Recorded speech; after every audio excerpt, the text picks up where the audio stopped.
Delicious. No, fast no, cooking. no, I no, like no. this. I like this a lot. This is not how you make green curry, hiya. Mr. Chili Jam, aka Jamie Olive Oil, he disappoint Uncle Roger so many times now. How his Thai green curry gonna be? Subscribe to Uncle Roger channel. We so close to 4 million niece and nephew in family. And when we hit 4 million, Uncle Roger gonna make my own ramen. So smack the subscribe button now. Go! Yeah, guys, smack that like and that subscribe button now.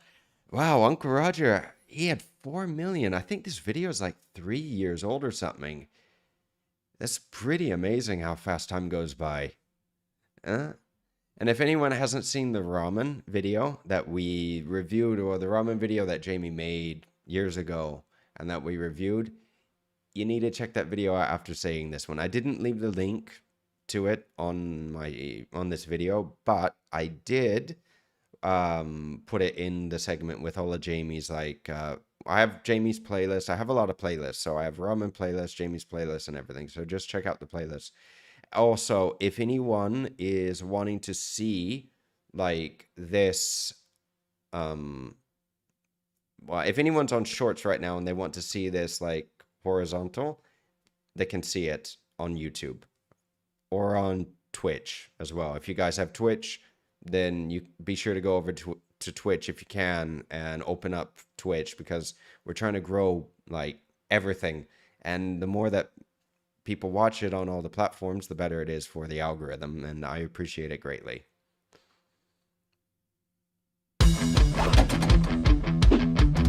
Guys, we're going to make Thai green curry. It's delicious, fragrant. My family love it. We're going to go 1 cup of rice. That's enough for 4 people. 1 cup rice for 4 people. Is your whole family just baby bird? Hiya. That like 5 grain of rice each. You starving your children, Jamie. 8 seconds in, already make mistake. He the Usain Bolt of fucking up. Oh God, there's a lot of swearing in this one. Naughty Uncle Roger. So, guys, one cup of rice. Like personally, when I make dinner at home, when I make curry, I make more than a cup of rice. All right, I do this because I try to make more. So anytime that I make dinner, I try to make at least, well, how much? I try to make at least 4 or more servings. That way I have it for the following day and maybe even a little longer. This saves me time in the kitchen the following day. So anytime that I make dinner, I just make a lot, and that way I have leftovers for the following days. And this is something that I recommend everyone does instead of, well, you could do the other option. I know people also do, is that people will like spend one day cooking for like 8 to 12 hours and they'll make everything for the following week, which to me, things go bad. I mean, some things need to be made like more a la minute, like last minute, and it doesn't work really well. Curry, though, does work well. So if you want to make curry like early, you want to make it for, I don't know, 4 bloody days or something, make a lot of it. It's easy. The rice you may need to make like a few days later, because you can't keep cooked rice in the fridge too long. It will go bad, and you can get very, very sick with cooked rice. All right, so rice is considered like technically a hazardous food in the US. Hazardous foods are foods that will contain bacteria or will allow the bacteria to grow rapidly. So, funny enough, bacon, cooked bacon, is not a hazardous food. You can technically leave cooked bacon out, which I guess with the fat content, it makes sense, but it's just bizarre, it's strange, yeah?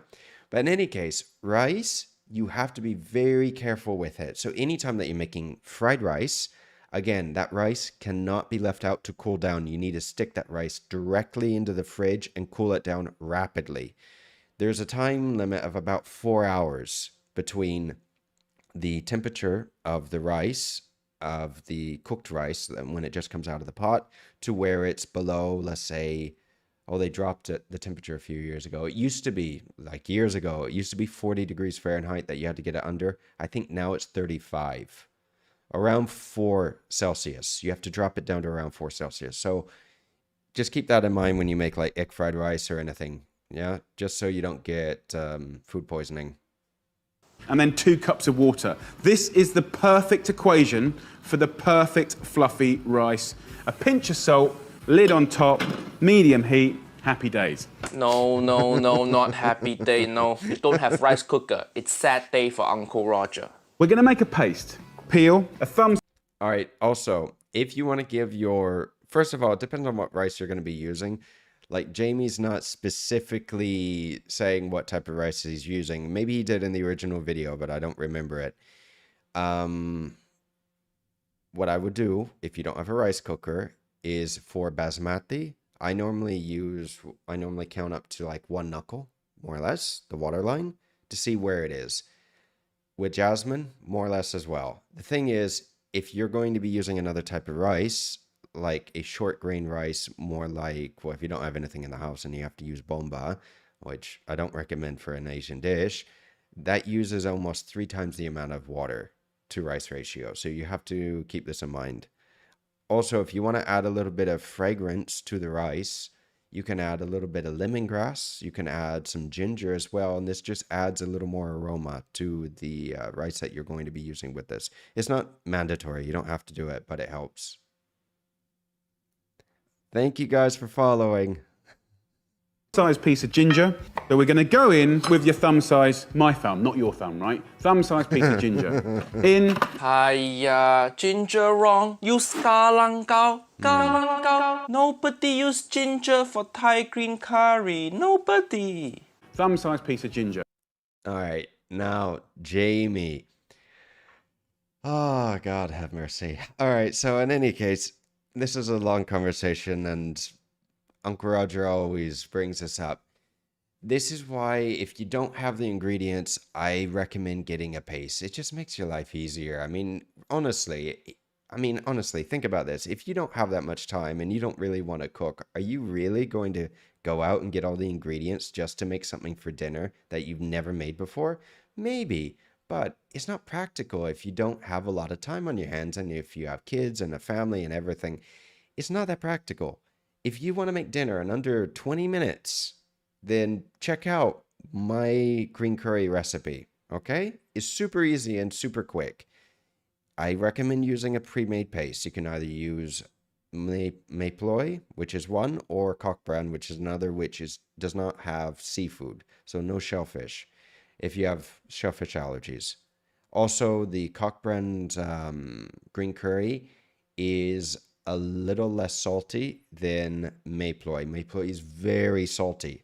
So if you're going to be adding in more salt, taste it before you do, just to make sure that it's correct. Also, it needs to be a little saltier.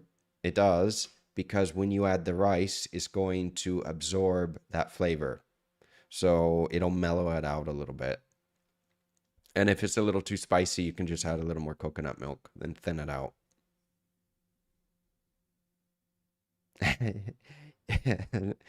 True.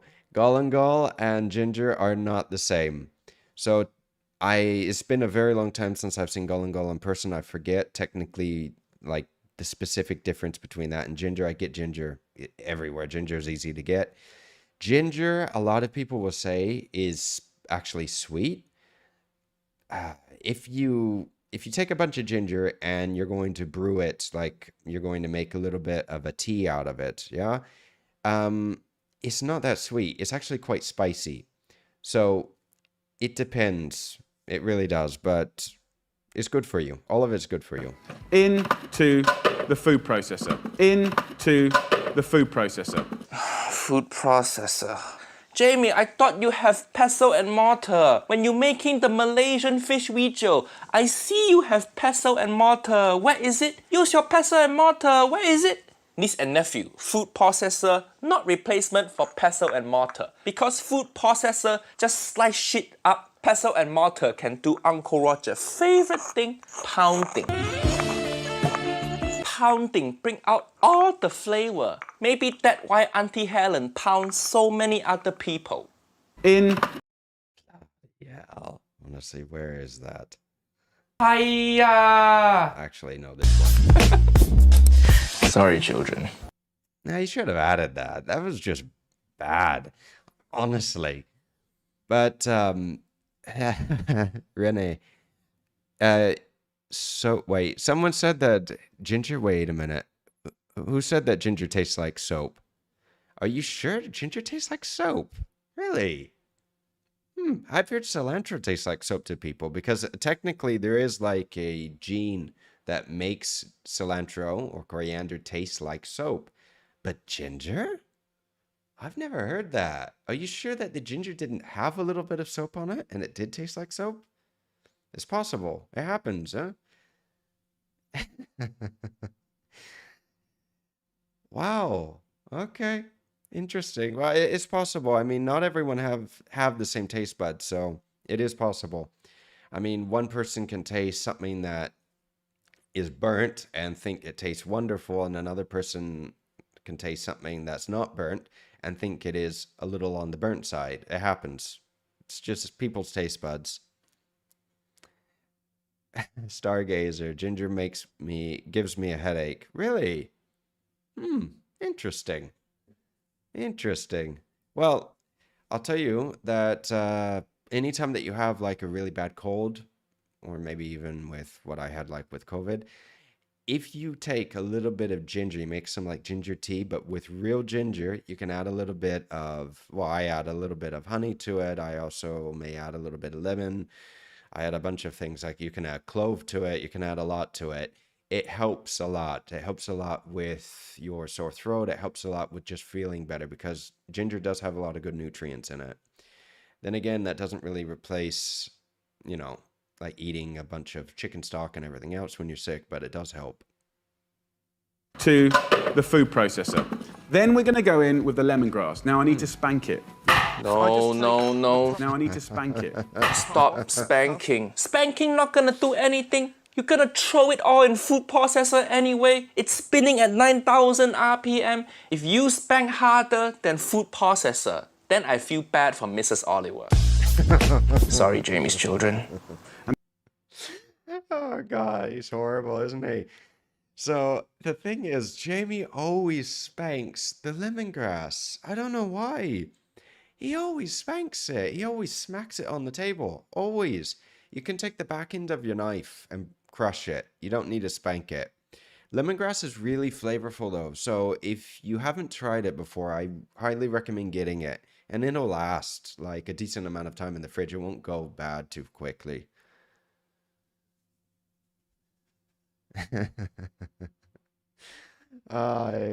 And this is an old video of Jamie's because if you look at Jamie today, I bet this video is like 20 years old. But if you look at him today, it doesn't look like him anymore. He's changed quite a bit. It's sad to see this too because I mean, I remember Jamie cooking like this when he was younger with like the Naked Chef and everything in the 90s. And well, it was always fun to watch Jamie. I never really focused on the recipes until I got older. And especially after Uncle Roger started pointing out all the mishaps because I just don't watch people cook. But interesting. Isn't dried lemongrass also a thing? Dried lemongrass? Maybe. I haven't used it dried lemongrass. Well, like dried lemongrass though. I mean, when you get the lemongrass, it is a little dried, but if you break it open, it tends to be still fresh. But I haven't tried like in a powder form, you mean? Because if it's I've never seen it in a powder. Then this part, I'm just going to break that up and put that in. 4 cloves of garlic. Garlic, good. And then 6 leaves of kaffir lime. Kaffir lime, okay. Pinch of cumin. Beautiful. Little green chilies here. Oh, who is that? See, I think that Jamie wife running away from spanking. Little green chilies here. Out with the seeds. I'm going to go for 3. What? Okay, there's no need for that. You don't need to take the seeds out of those little Thai chilies. I mean, honestly, you're not going to add the whole thing to it. What he say? I'm going to go for 3. 3? Just 3? Just 3 chili for your curry. Hiya. Out with the seeds. I'm going to go for 3. Uncle Roger making Thai green curry for 4 people. I gonna use like 20 or 30 chili, but he used 3? That less than 1 chili per person. Why even bother with the chili? This not gonna be curry, this gonna be smoothie. Hiya. Not enough chili. Uncle Roger predict your green curry not even gonna have green color. Keep watching video, see if Uncle Roger prediction correct. The thing is, the green chilies, they can help give color to the curry paste, but it's not the only thing. So you still have to add the coriander, you still have to add a few other ingredients. Green curry, I should say, is one of my favorite curries. I love green curry. But again, if you don't have the time, it may be a little difficult to go through the effort of actually trying to make it yourself. If you do happen to make it yourself, I recommend making a lot, but a lot, and freeze the rest. That way you don't need to worry about it and you can have it whenever you want. But 3 chilies isn't enough, because if you add, let's say, 10 chilies to this, 10 little Thai chilies, it's going to be hot, but you don't need to add all the curry paste. You can add just a tablespoon or less for the dish that you're going to make. You don't need to add a lot to it. That's why you make a bunch. You can make it as spicy as you want, and then the coconut milk will help thin that out. Now, freezing works. I mean, if you have a cryovac machine at home, this is a machine that will take the plastic bag and suck all the air out so you can do like sous vide. I would highly recommend to stick it in there, because then, you're not going to have any issues. It's better than just using the film and wrapping it. If you don't have that, then I recommend putting it in an airtight container, filming whatever, and freezing it. It's not going to go bad in the freezer. It can last easily 3-6 months, easily. Dominion. My grandma is from Ghana, so for me, there's never enough chili when other people cook. Do you use a lot of chili, though, in Ghana cuisine? Because, I mean, in Mexican cuisine, if anyone's been to Mexico, woof, they like a lot of chilies, eh? They love habaneros, and habaneros are a lot hotter than jalapenos. If anyone comes to Spain, don't expect spicy food. Like, there's a couple of dishes that are spicy, but they really don't use a lot of chilies here. Little green chilies here. Out with the seeds. Also, why are you de-seeding the chili? Why? Uncle Roger realized this is white people's favorite thing. They like throwing out seed of chili. Seed is where all the flavor is. Don't be pussy. Eat your chili seed. Hiya. Jamie, don't need to take the chili seed out. You got 5 children. You have more than enough seed. Out with the seeds. Golly, honestly. Oh, he was horrible on this. He should have put this. Sorry, children. It's like every other little comment is a raunchy little comment. That is true, though. I mean, he should have put more chilies in this. But if you look at any of the videos with Jamie that we've watched, he never adds a lot of chilies. He can add a lot of black pepper, but he never adds a lot of chilies. Never. Never. I honestly don't think that he likes chilies. No, spicy food. Doom Goy, hey, good morning to you too.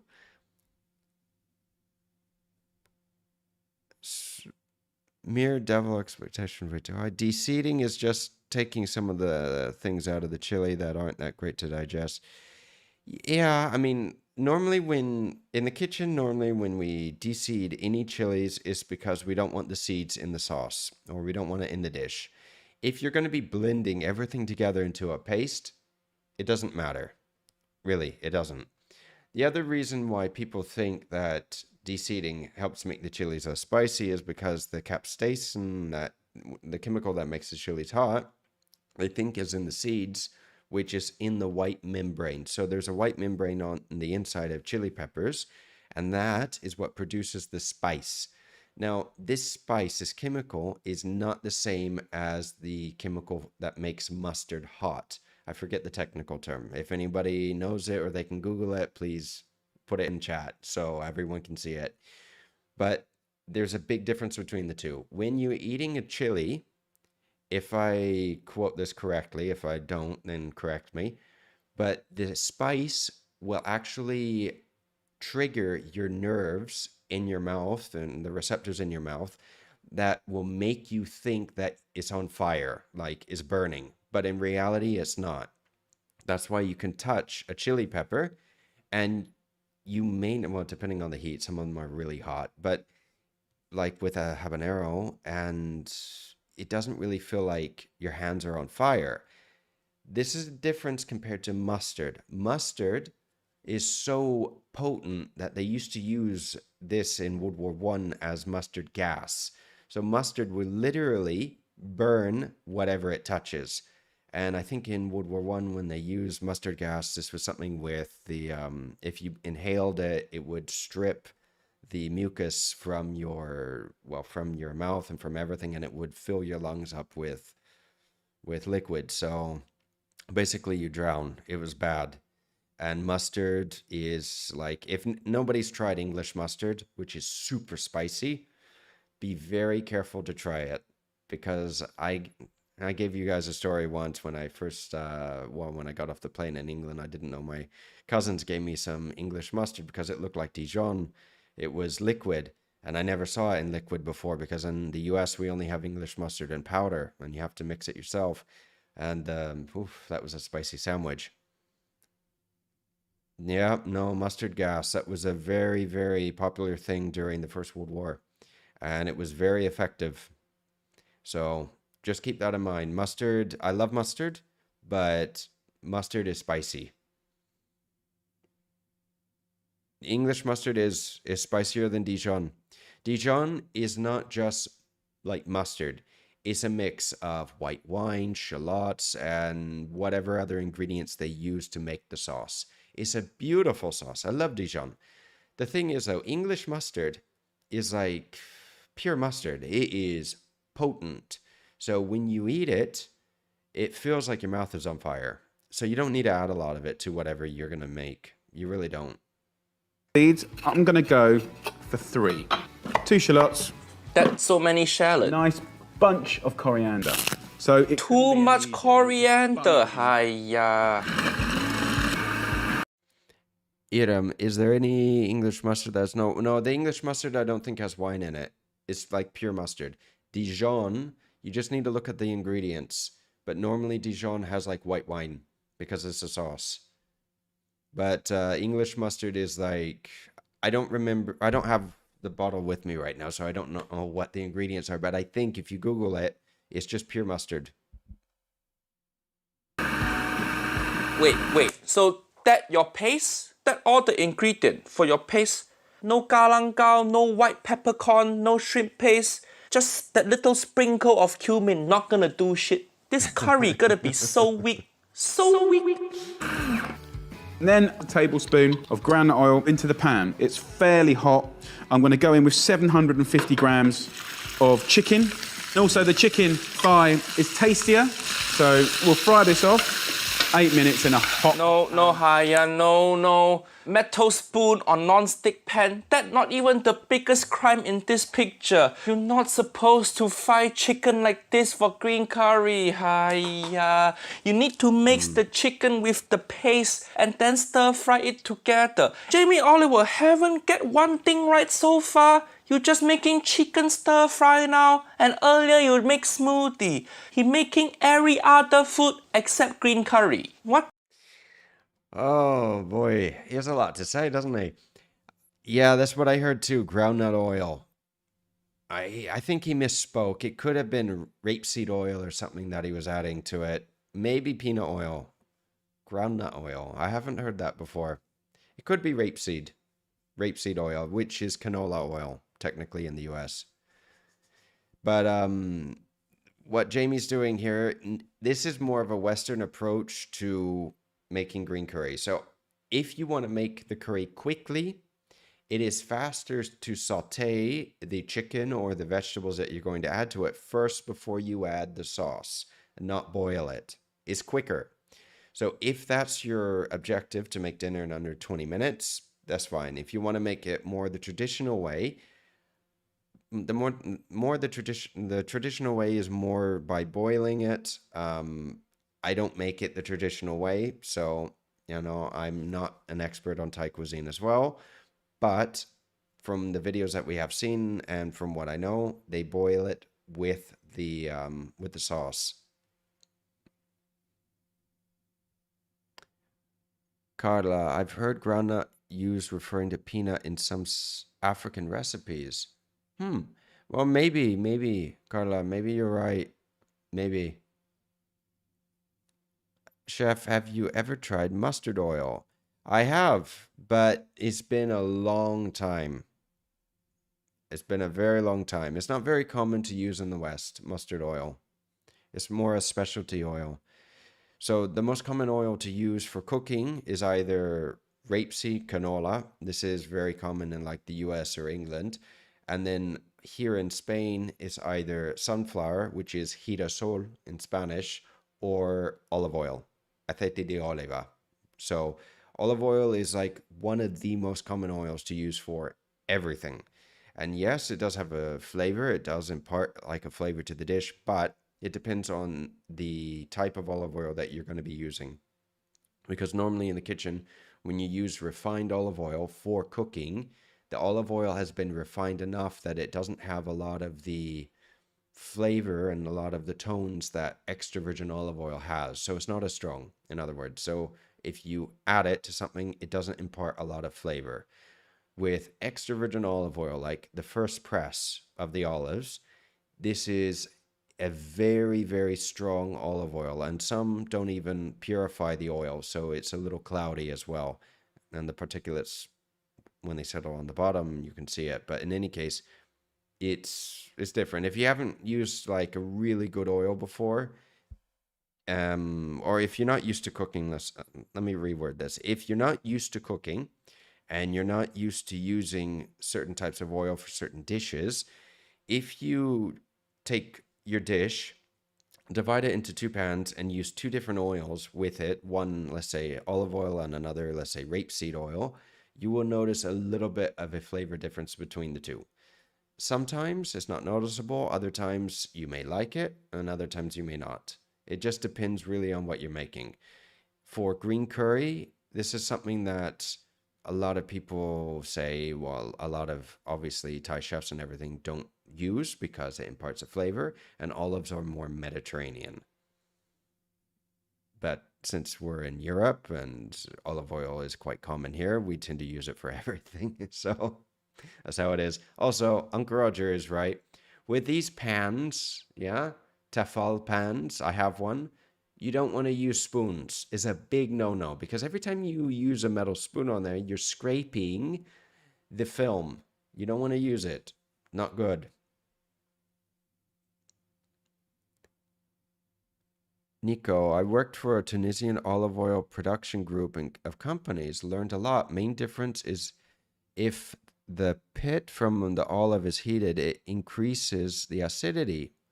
Interesting. So pomace oil is most acid, aka not safe to eat raw. Interesting. Interesting. Here, like since we produce a lot of olive oil here, when you go to the store, you'll see different grades of olive oil. They'll have like a grade that's more pure. They'll have extra virgin. They'll have a refined olive oil, which is like 50% extra virgin, 50% refined. They'll have another which is a little less, and they'll have another which is like a little more refined. So there's like 20 different levels or so of olive oils.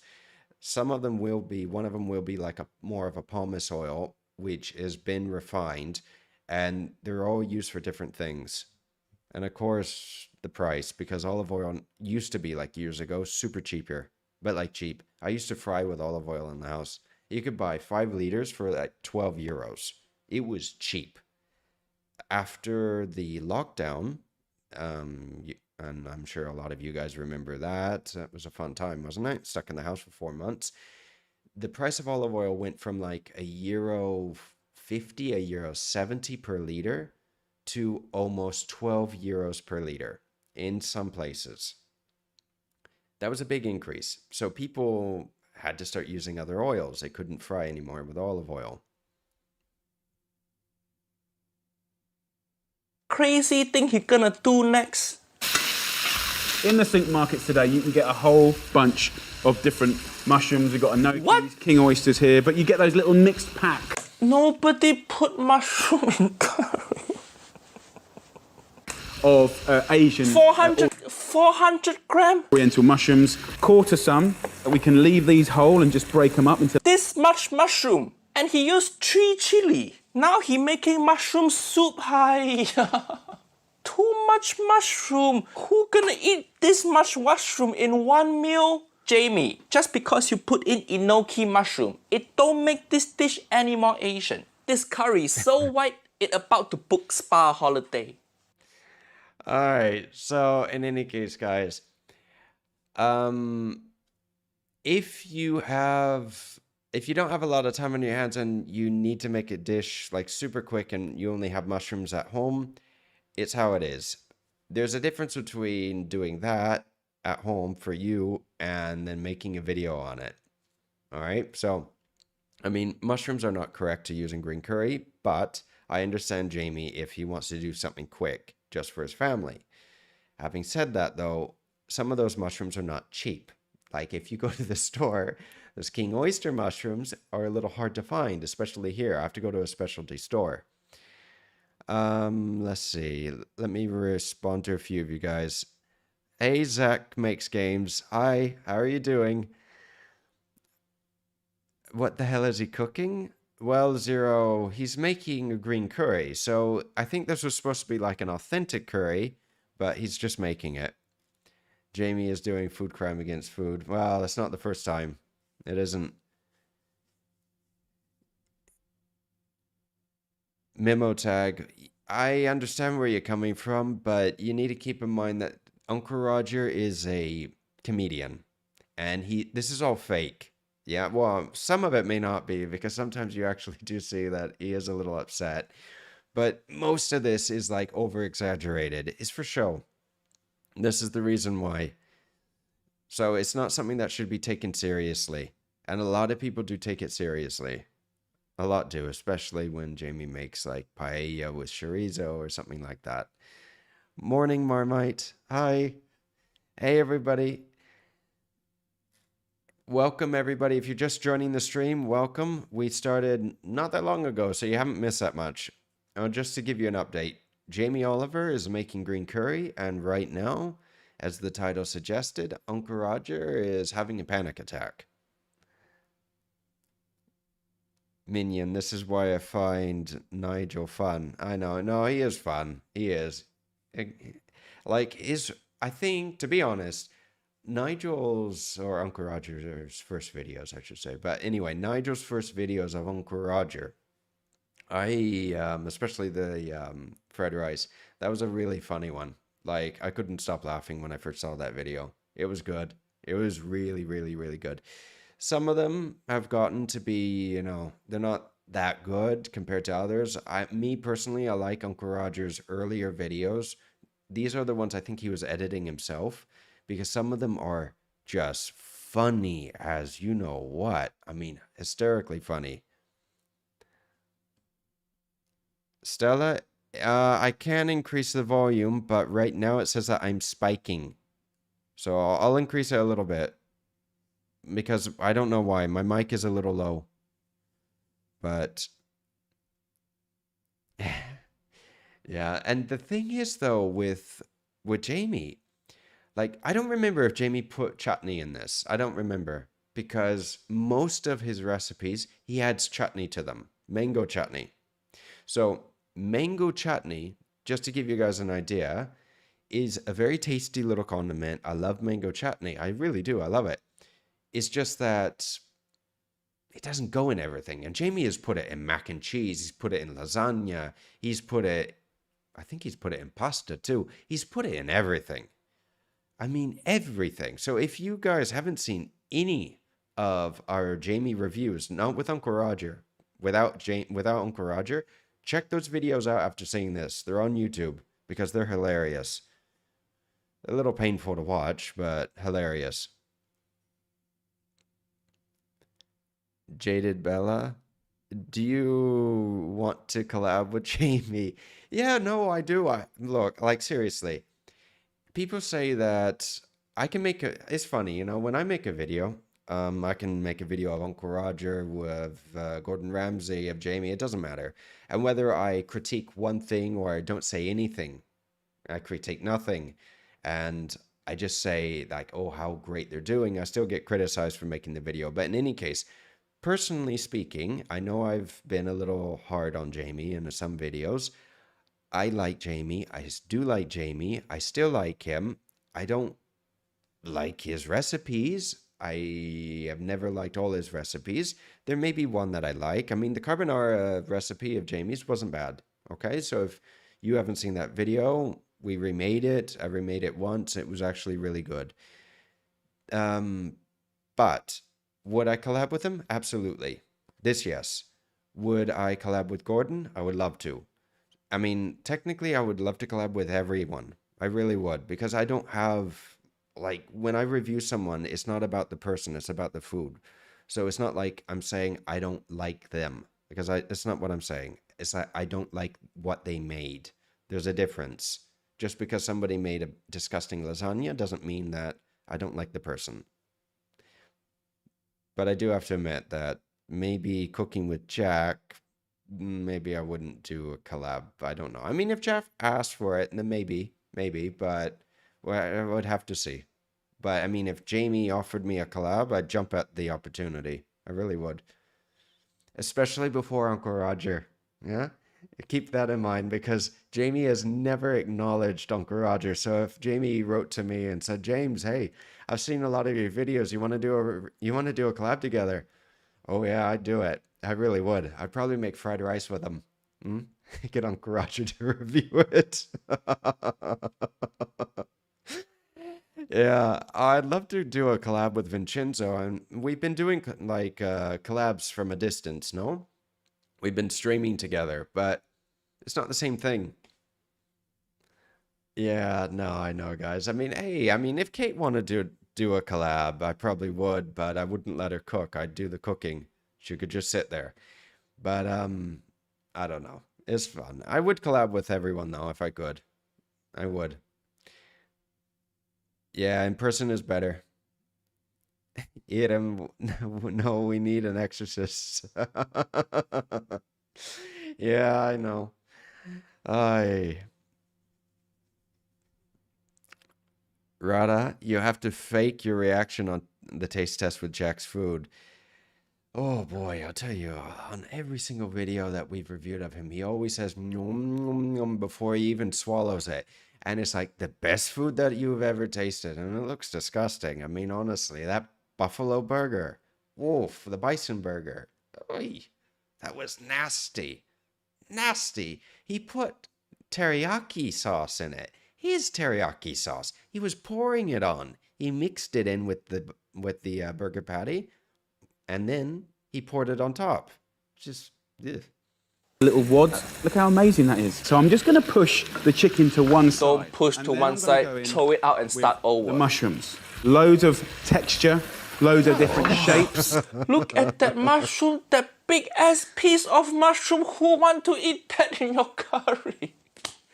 You're just eating green curry and then one big blob of mushroom get in your mouth.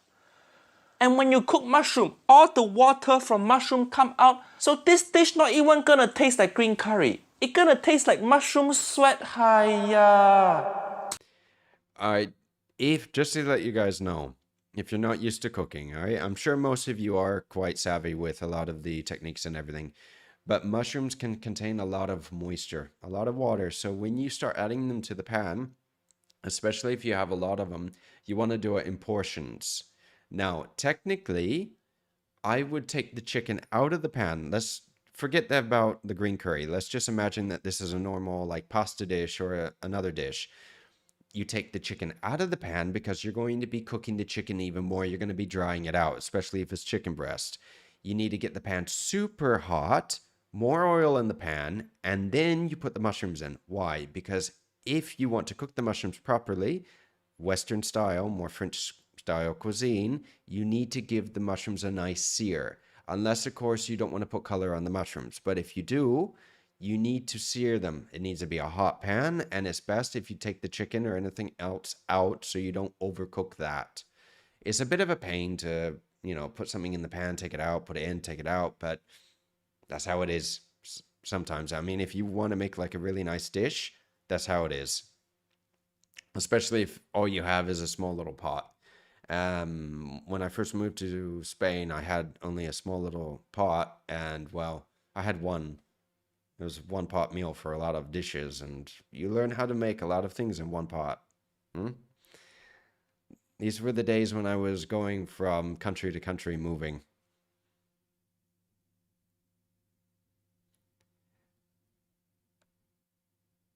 Phi trope. I have never seen that much mushroom in one dish, and I eat a lot of mushrooms. Really? Oh, there's some dishes where you do have a lot of mushrooms. I mean, here we have mushroom soup. Even making like a nice like a mushroom risotto. Oh, a nice mushroom risotto is delicious. Delicious. Minion. Oh well, I'm a person who sous vides everything for myself when home alone. Ah, that's actually really good. I need to get the cryovac machine and I need to start sous videing things because I mean I have the space now.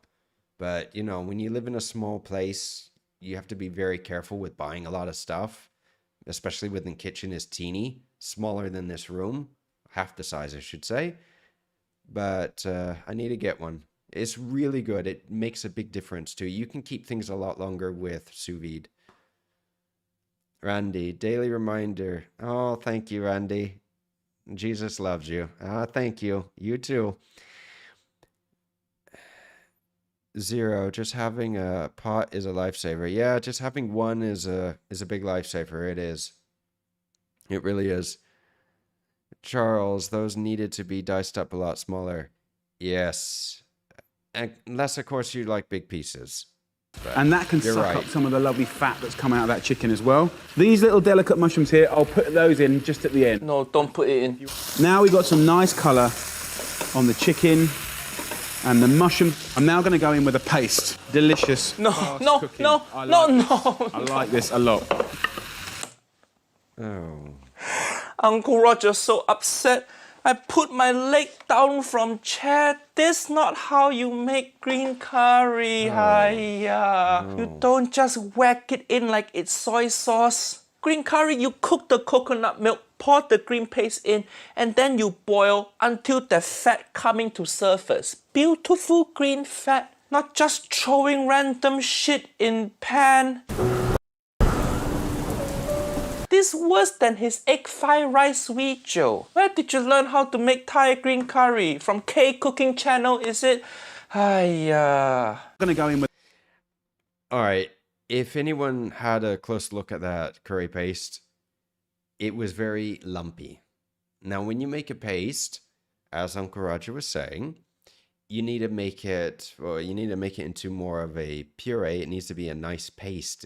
Consistency. It shouldn't be lumpy. Lumpy's not good. And you do need to cook it because a lot of the ingredients are raw. So if you don't cook the ingredients, they're not going to have the same flavor, the flavor that you want. Marmite, it looks like pesto. Yeah, it does look a little like pesto. It looks like a pesto that hasn't been blended, actually. But it does. Good eye, huh? It does. It looks like pesto. Dominion, at least I have begun making more fried rice and such. Definitely looking forward to cook with more feeling. Very nice. No, making fried rice at home is good. This is a good step. I would definitely suggest, let's see, what's some good easy recipes? Green curry is easy. Green curry is good. So if you make fried rice, green curry is easy.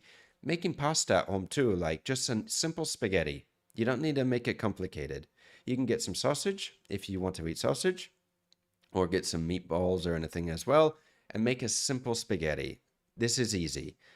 Lasagna. Lasagna takes a little bit of work. Lasagna is easy, but it's labor intensive. I have a lasagna recipe on my YouTube channel, and while it is an easy recipe, it will take you a little bit of time. Although I do have to say that if you do make a big lasagna, you'll have at least enough meals for 6 servings or more, depending on the size pan that you use. What else? Moussaka. Moussaka is also another easy and good recipe to use. And if you don't want to add meat to moussaka, you can make it vegetarian if you want. What else? What else? Paella is a little more technical. Paella is a little technical to make. So I would suggest, if you want to make it, that's fine. But you need to get the pan. This is one important thing. And you need to get the correct ingredients. Risotto. Risotto is also another easy thing to make. You just need to keep mixing. Basically, it's annoying making risotto, as a matter of fact. But it is. Spaghetti bolognese, see, is easy. Very easy. There are a lot of easy dishes.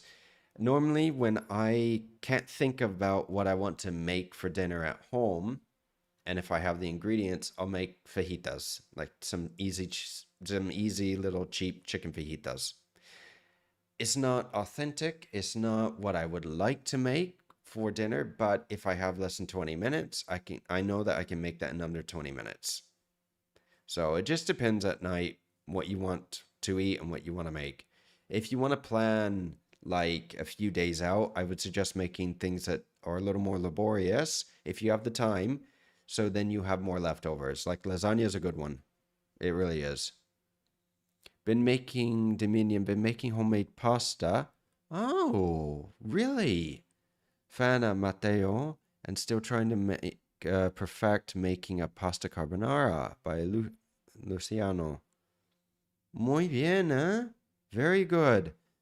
Very good. I have a carbonara recipe too on my channel. So the carbonara, there are different ways of making carbonara, and I explained it in that video. I won't go into like a lot of detail here.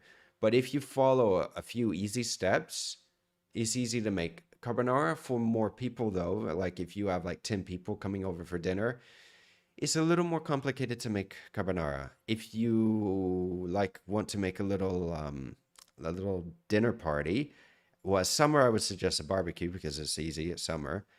But if you want to be a little fancy, I would suggest you make a risotto. That's nice. And you can pre-make everything ahead of time. Or you make some fish, you can make some mashed potatoes, you can make a nice like beurre blanc sauce. It's easy. I mean, when you start cooking a lot and you get enough recipes down under your belt, it becomes easier. Oh, you went to his restaurant last year, and holy hell, it was heaven. Oh, I'm sure it was. Oh, I'm definitely sure it was. I went to recently a Michelin star restaurant and for my birthday, and it was delicious. Absolutely delicious. The paste. Delicious, fast cooking. Don't brag about being fast. It's easy to be fast if every step wrong. Straight in with the coconut milk. No. And I'm using a coconut milk that's light. So give that a little shake. Now in with the mange too. Now we... Wait, so no one commented on that. Light coconut milk. Now, light coconut milk, I believe, has even less fat than normal coconut milk. So it's more watery, I think. I don't use it. I don't have it. So if anyone can correct me on that, please do. But I wouldn't be using light coconut milk. Yeah, light. Very light. Light coconut milk. It's just water. Nothing else. No, it's not green. And he's adding a lot of green things to it. I mean, he's even adding bloody snow peas. It's basically water with, say, subtle coconut. Yeah, I know. Just a little coconut flavoring. I guess curry is not diet food anyway. Yeah, well,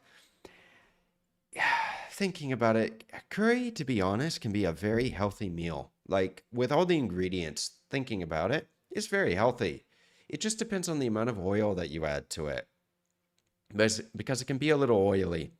So if you don't want to be eating a bunch of oil, right? Because each gram of oil is around each gram of oil is 9 grams of fat, I think. So if you're going to be adding tablespoons of oil, if you're on a diet, it's not going to help. Dominion, I should do more Michelin restaurants more than just Formal B, Copenhagen. Oh, although The Alchemist is a dream, but so expensive. Oh, yeah, no, some of them, you're right about that, Dominion, that some of the Michelin restaurants can be horribly expensive.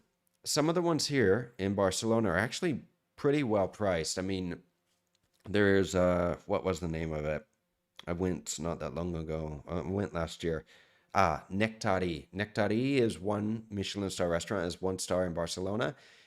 Last year, a menu or a tasting, what was it? A tasting menu? No, it was just the daily menu.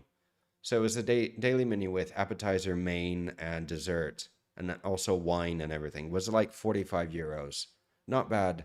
Like really not bad, considering the prices of some of the restaurants now over here. Like you can go to lunch easily at just a normal restaurant here and pay 30 euros per person for the menu.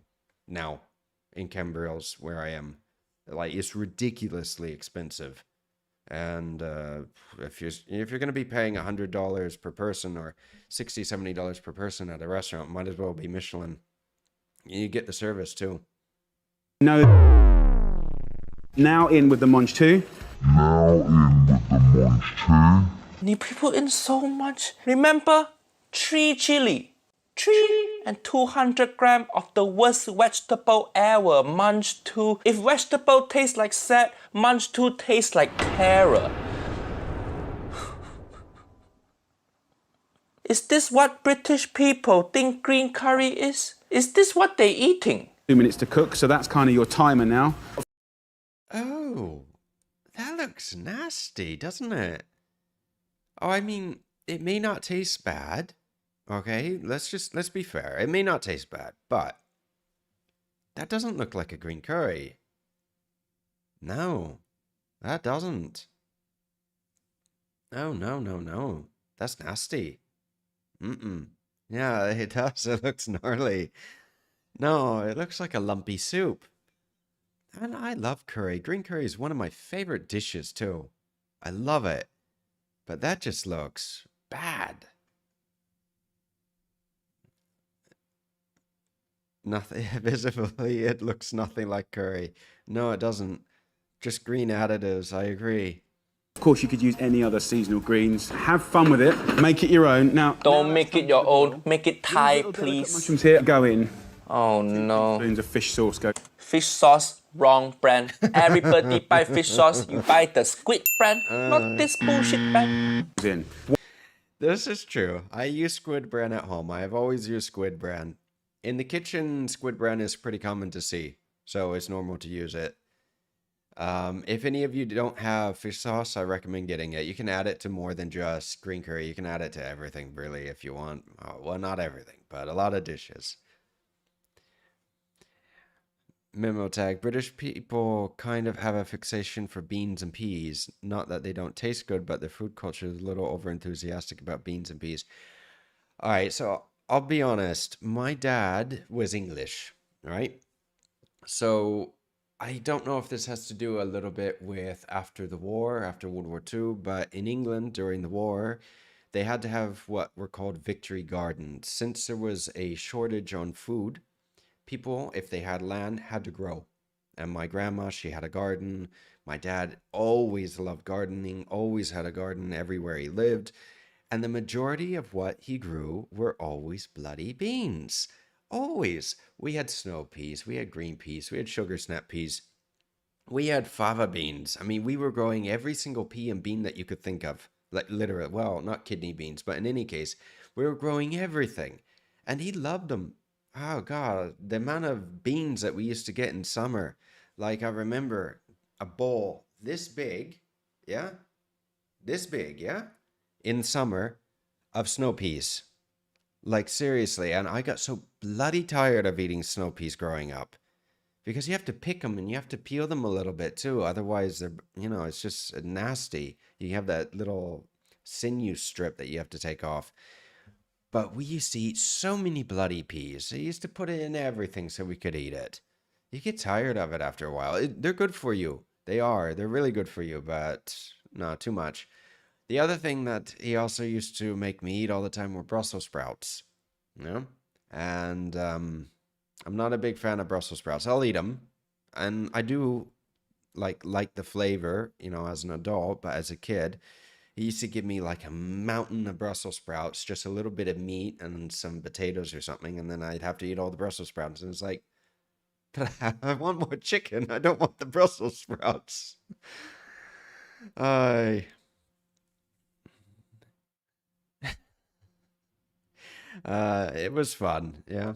1.5 lime Wrong again, nobody use lime. basil. Just on Wrong the top. again, Thai basil. Just pluck, don't slice. How many things can he get wrong in one video? Hiya. I can't even put my leg back up on chair ever again.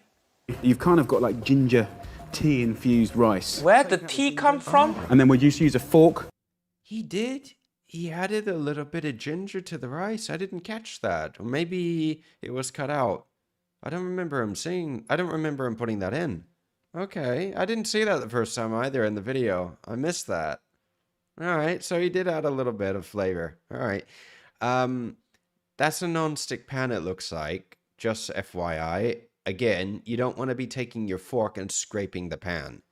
You want to be using a nice silicone spatula or something like a wooden spoon so you don't, scratch it. Oh Just my. to scuff up that rice. Oh, Because what we want is scratchy. Look at the, oh my god, the rice looks so clumpy and wet. Hiya. Niece and nephew, please hit subscribe button now. Uncle Roger need the strength to carry on. I agree. Hit the subscribe button now. Please. I mean, honestly, that rice does look a little clumpy. It's not difficult to cook rice. Basmati cooks in like 12 minutes. It's quick. It is. Well, it cooks in 12 minutes if you get the pot of water on first and bring that up to a boil. Then it cooks in 12 minutes. You just add the rice in and it starts cooking. It's great.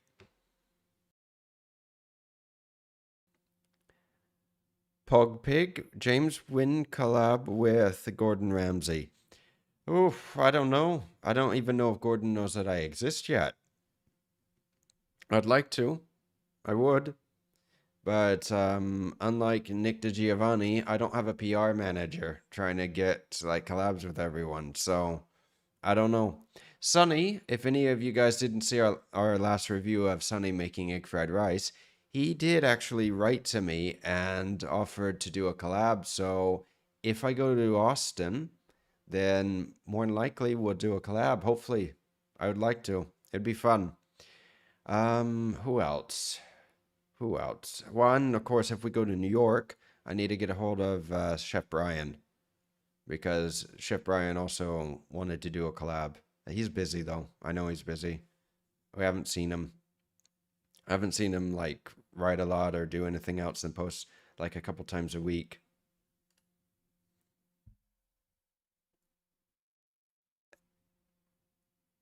Chef Brian, Sal would be nice indeed. Yeah, no, Brian's a cool guy. Brian would be fun. Like, I mean, honestly, if none of you guys know Chef Brian, he does Pro Chef Reacts as well. He has a bunch of videos on his channel. And when he and Frenchie, who is another chef friend of his, when they react to videos, they look like they have a very good time. And Brian is a really cool guy. So is Frenchie. Both of them are. Clip every day. James, I want to start to learn how to cook. Where do I start? Well, first question is, do you want to start professionally or do you just want to start at home? Professionally, I made a video. It's on YouTube, so you can check that video out on what to expect on when and how to become a chef. This is one. If you want to do it at home, I suggest starting with the basics. I have a few base videos on how to use knife skills and everything on YouTube, with how to use your knife, how to hold a knife, how to cut onions, how to do this and that. I also have a cookery course, which I have. So if you want to learn the basics, that's from basics to more advanced, then I would recommend that. If you want to learn even more though, then even Gordon Ramsay has a lot of like beginner videos that help. So not just my videos, but if you want to see Gordon has a lot on his channel as well. And if you want to do some more advanced recipes or anything like that, I also have a lot of recipes and videos. The problem is with a lot of Gordon's videos and recipes, some of them are very well explained, but some of them are a little more advanced. They're for more like either advanced home cooks or more chefs. So like beef Wellington in 4 minutes. Well, beef Wellington doesn't take 4 minutes to make. Beef Wellington takes a lot longer than that. And the same thing with like Jamie's recipes. I mean, he makes like a carbonara in 3 minutes, 4 minutes. It's quick, but it takes longer than that. Rice. Here, my friends, is our curry, balanced with lime and the seasoning from the fish sauce. Finish it with some herbs. What a wonderful dish. More chilies, guys, more chilies. Oh, so far chili. Yeah. Yeah! Here, my friends, is our curry, balanced with lime. Niece and nephew, does this look like Thai green curry to you? Uncle Roger put on screen, show you side by side. Hiya, this don't look like green curry at all. See, this curry don't even look green. He didn't use enough green chili. What is this munch 2 mushroom bullshit? If your curry mostly look like munch 2 and mushroom, you fucked up. Uncle Roger can't even say hiya anymore. It's too much pain. I'd rather have Auntie Helen leave me again. He have no pestle and mortar, but somehow he still crushed all my hope and dream. You know, it's lovely to see little pops. I mean, when you look at this, let's see if we can go to a split video. There we go. It's not on shorts though. On the big video, I'm seeing it. But in any case, it looks nasty, doesn't it? Let's go to the...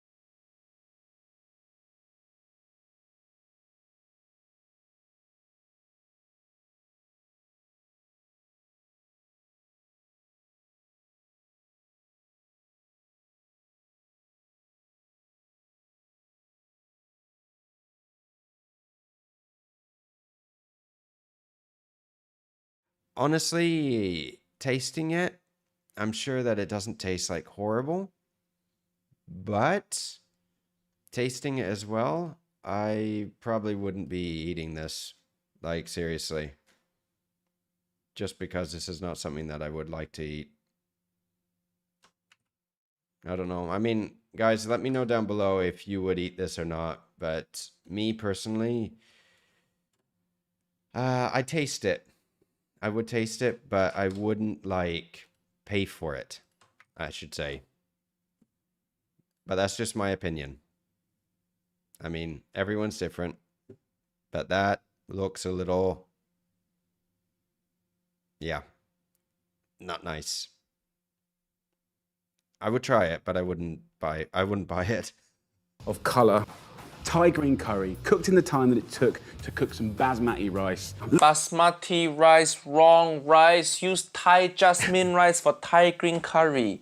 Is he trying to get Guinness World Record for most fuck up in one cooking video? Look at that. So, Okay, to be fair, I prefer basmati to jasmine.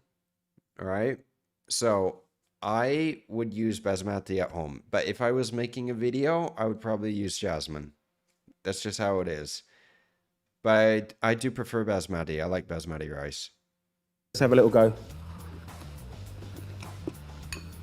Very good.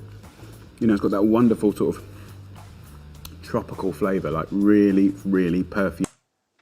Uncle Roger never hear anyone describe curry as tropical before. Tropical. Of course, you could swap the chicken out for tofu. No, don't put tofu. I see before what you do with tofu. Leave tofu alone. And there you go, guys. Thai green curry, Jamie style. Really, really nice. If you want the recipe, click on the details below. Don't click. And if you want a cocktail to go with this, then go over to Chinks Tube and see my friend Diridong, where we did an epic mojito. No, please don't. Learn to make green curry properly first. No need to pair it with mojito with lime. He's so clueless but confident. Where he get all this confident? Regular people have imposter syndrome. Jamie have the opposite of that. This Jamie make Uncle Roger cry again. The only thing he get right is the set design. It's so pretty. This is old school Victorian English kitchen. Remind me of simpler time back when Jamie Oliver can't upload YouTube video. Food process. Oh, that was nasty. I mean, honestly, he did say it's Jamie style. He said his own style, but I have to say that that's just nasty. That didn't look nice. It really didn't. Yeah, but the thing is, I wouldn't say that it tastes like tropical. It's just, I wouldn't put those two together. Tropical. Green curry. When I think of tropical, I think of Hawaii. I don't think of green curry. I mean, I don't know about everyone else, but I think of Hawaii. I think of Hawaii. I think of everything tropical in Hawaii. The beautiful trees, the beaches, everything. A luau. I don't think of this. I don't think of eating curry. I think of eating curry as Thai, like Thai green curry. Just, honestly. Who wants to see the outtakes? Let's see how bad some of them are with Uncle Roger. Usually if Uncle Roger is a little too raunchy or he's a little too like overbearing, he cuts them out. Yeah, he doesn't always put the nastiest things in the video, but he does leave them for the outtakes. He doesn't do outtakes anymore. Has anyone noticed that his new videos, he just ends the video. No more outtakes. Nothing. And I delete most of my outtakes, so none of you guys have seen it, but I make mistakes too. Besser. How many times? I've paused the video so many times and we're like 50 seconds in. Oh, this video is gonna be painful. It'll be painful to edit. I'll tell you, when I have to pause the video more than like 5 or 6 times before the first minute to edit is a nightmare. It really is. Marmite 87, you should make up for the lack of outtakes and start adding yours. Yeah, I know. You're right about this. I should. I really should. The problem is that some of my outtakes, I'm a little... well, yeah, of course I'm opinionated, but I may be a little too, it may be a little too strong, some of the language that I use too, so I cut it out just to make everything a little more PG. Because some of the things that I have said in some of these videos through the years, like I've really thought about, should I add this at the end? But then I'm going to get attacked and everything. And I thought, no, leave it out. I get attacked enough. I don't want to be hearing it in the comments and people attacking and everything. I mean, you would be surprised, guys, on how you can just make a video, a plain video. You barely give your opinion. You're very neutral. You give your opinion on the cuisine and this and that and everything else. And then the amount of opinions that you get or the comments that you get that, oh, you're attacking them. No, I'm not. I'm not attacking anyone. I give my opinion on it, may make a joke about it, but it's not the same thing. Nigel, on the other hand, may be a little aggressive, though, with some people.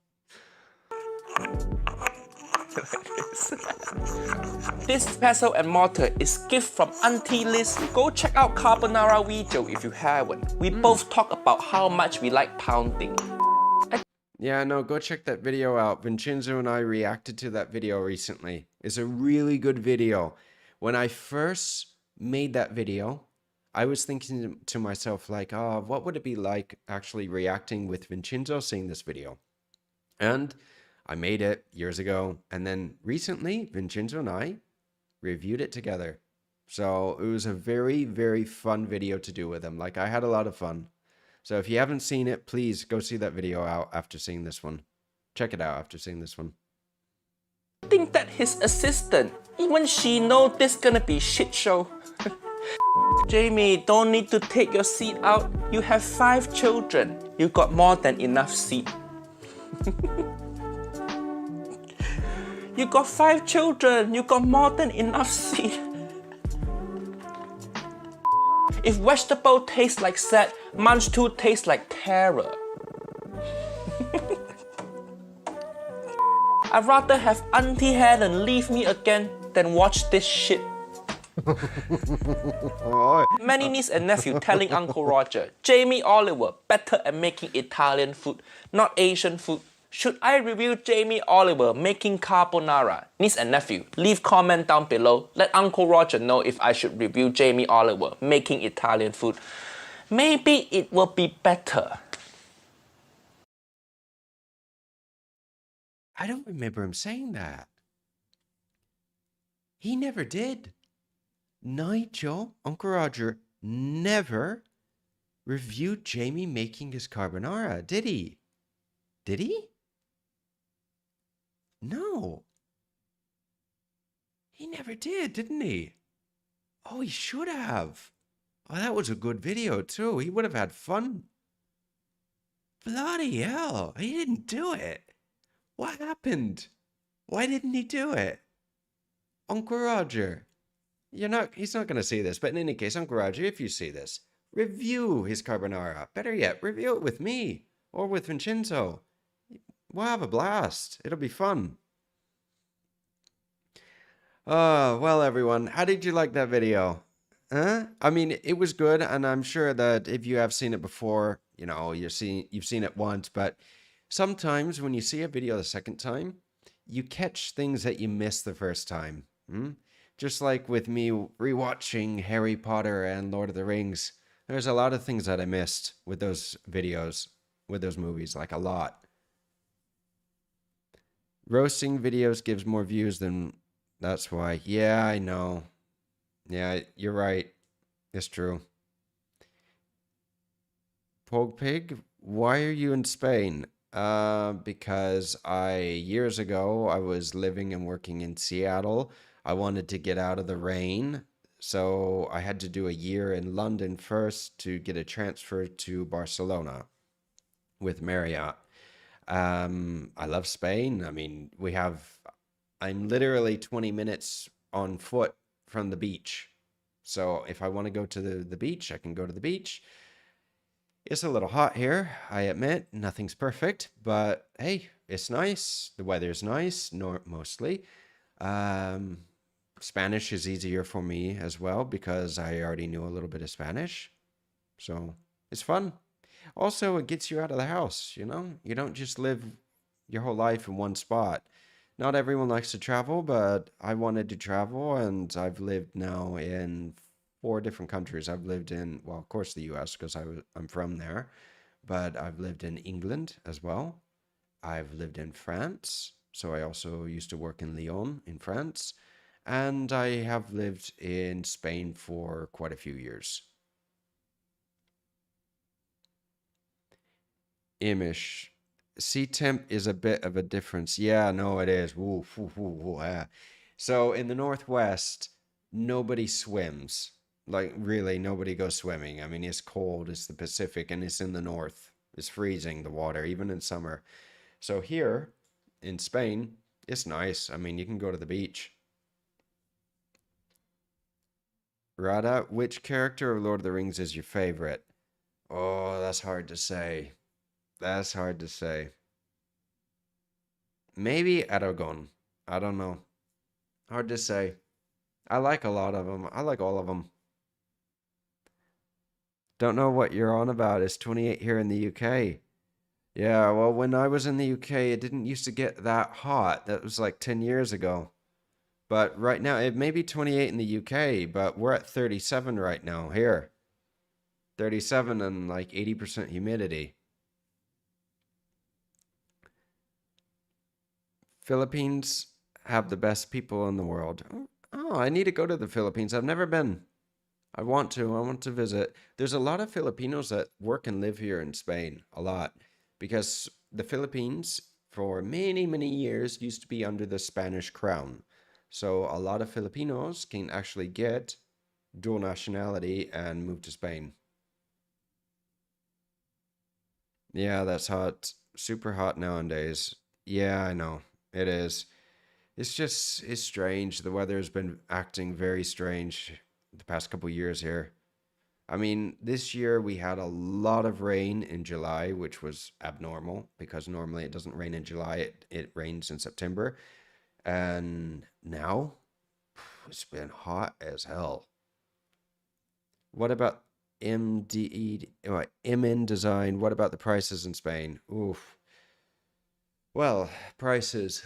Let me put it this way. If you want to get a pint, about 500 milliliters, no, a beer in Barcelona, a few years ago you would have been paying like €5. Now you could probably pay €7 to €8 for a pint. It's not cheap.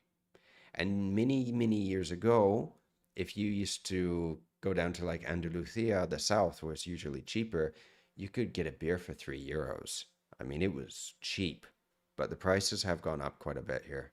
Like a few years ago, to give you an example, here in Spain, you will always have, when you go to the restaurant, the menu option. What is the menu? All right, so menu for us normally is the menu. Everything is a la carte. A la carte means it's individual. You buy everything individually. Here, you have la carta, which is the menu for us, and then you have the menu. The menu is a set menu that you pick. It's like the plat du jour in France was like the menu of the day here. So you'll have a starter, you have a main, you'll have dessert normally, and depending on the restaurant, not always, you will have a drink included and maybe cafe or tea or something. Maybe, but not always.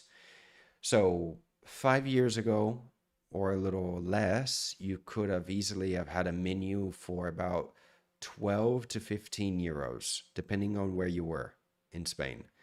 Now, a lot of places here, you'll spend anywhere between 25 to 30 euros for a menu. It's gone up that much. And this is Spain. It's not like Dominion, like Denmark. Yeah, I assume you're in Denmark. So it's not like Denmark where everything is expensive. The salaries are a little higher. Here, salaries are low in comparison with the northern countries. So if you think about it, when you go out to a restaurant, you order a menu, it's 30 euros per person for the menu. And the salary for the average person is around 1,500 roughly, maybe 1,500 a month, maybe 2,000, depending on the person, depending on the job. Not good. No.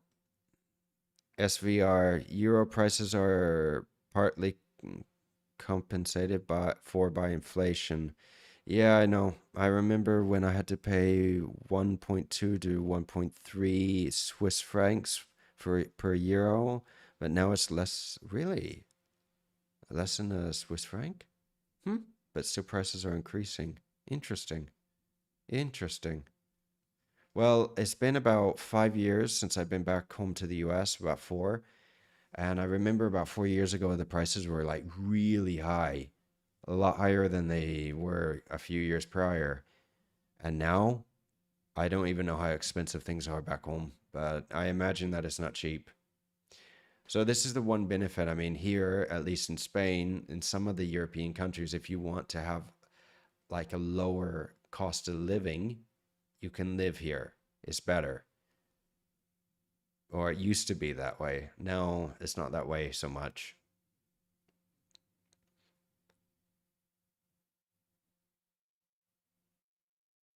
Yeah, well, Switzerland's not in the EU technically. so they don't have to do everything that all the EU countries have to do.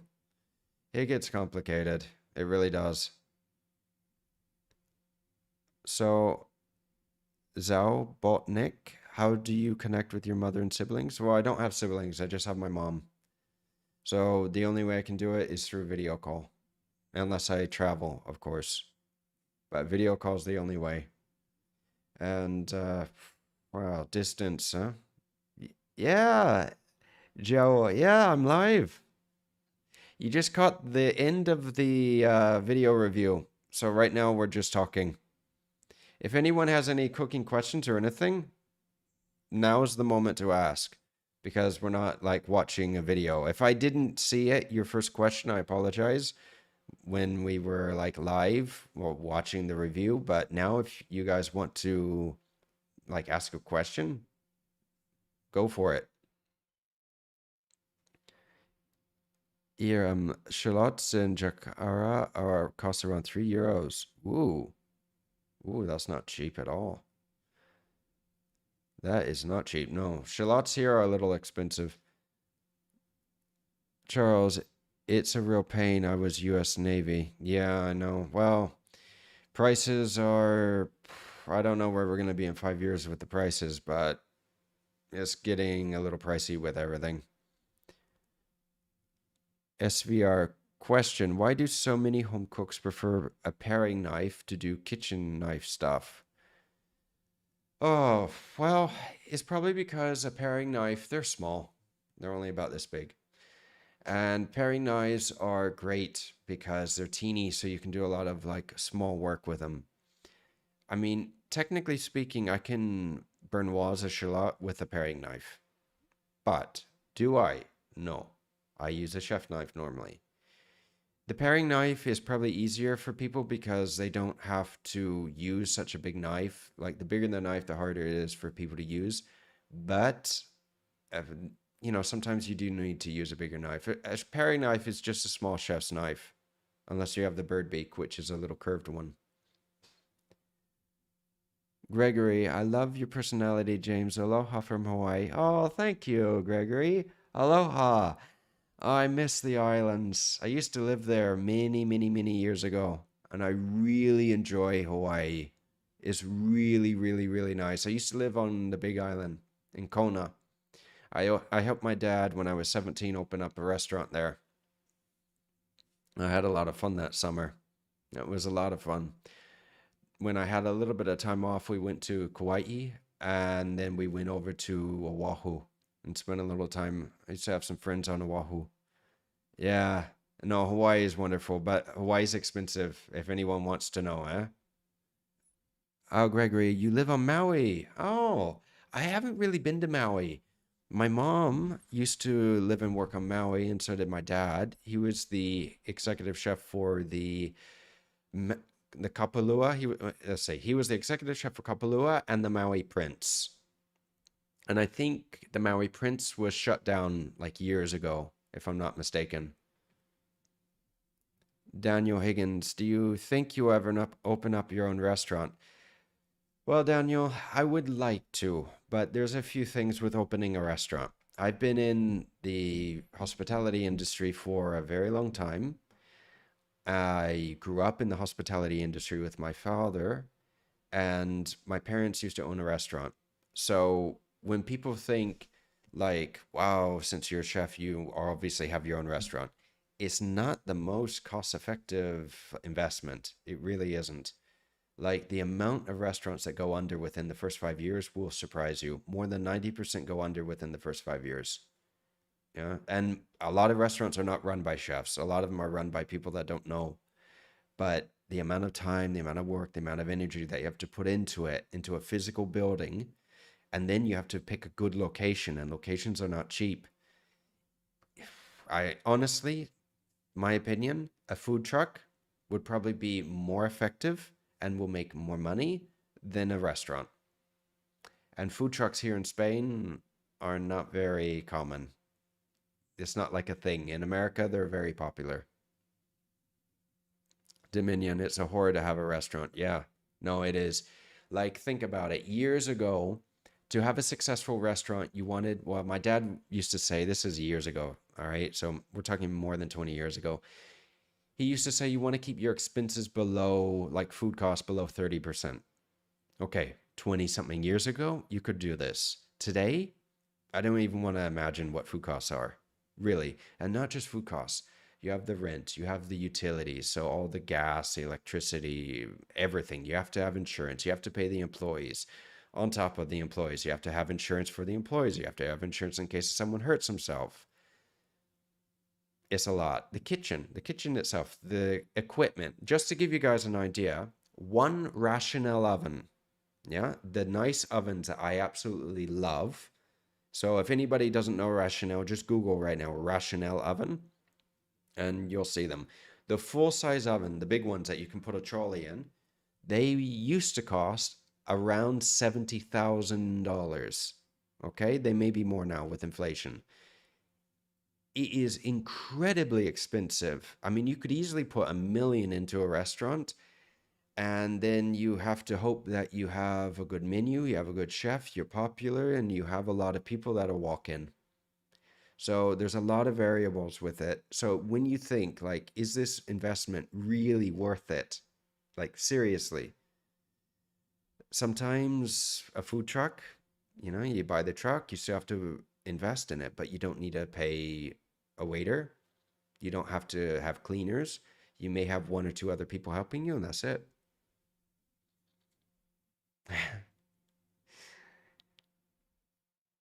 Stefan, do you prefer gas or electric? Oh, I prefer gas. I mean, induction has its benefits. So, inductions, you always need at least one induction, but you can get a portable induction. It's not a problem. But gas is fun. Is good. Oliver, why would someone ever use a leek over a normal onion? Well, leeks contain, like leeks and onions are in the same family. All right, they're similar. Leeks have a different flavor with them though. So for some recipes like vichyssoise or leek soup, you need that flavor. It's very tasty. And some people, just to give you guys an idea, some people cannot eat garlic, some can't eat onions, but they can eat leeks. It's an allergy. Yeah, and there's a lot of different allergies too that you have to take into consideration when cooking and making food for people. And just to give you guys another idea, imagine that you put $1 million into a restaurant, yeah, brick and mortar. You have a business, you open, you're running the business, everything's going well. And then you have a case of food poisoning or an allergy and someone does get hurt. That's it. I mean, that can shut the restaurant down. And all it takes is one person. And this is what happened many, many years ago to the Fat Duck. And the Fat Duck, if anyone doesn't know, was a 3 Michelin star restaurant by Heston Blumenthal that was a very famous restaurant. I actually got an opportunity to interview at the Fat Duck and I turned it down. I kicked myself for that. I should have gone. But in any case, after I had it was like 2 years after I had my opportunity to go, they got a case of food poisoning and they had to shut down for quite a while. So in the restaurant world, the problem is you have a lot of competition. There are a lot of good chefs, which is fantastic. There are also a lot of bad restaurants that people shouldn't be running a restaurant, really. There are a lot of restaurants that when you go, the food is horrible and overpriced. But it's really a fight for survival when you open a restaurant. It's just like, honestly, the amount of money you have to put into it with the hope within the next 5 years you can pay it off or make your money back, it's not worth it. It may be, then in some instances, like opening a sandwich shop or something, like what Chef Brian Sao has. He has his sandwich shop in New York, and Brian is doing good now. But I know because Brian did tell me that he was going through a bit of a rough patch for a while. It's not easy. And if any of you guys ask Brian, he'll tell you that it is not easy running a business. Yeah. Well, building a restaurant, sometimes you can do a turnkey. So you just buy the restaurant, you take it over, just change the name and everything. And that's fine.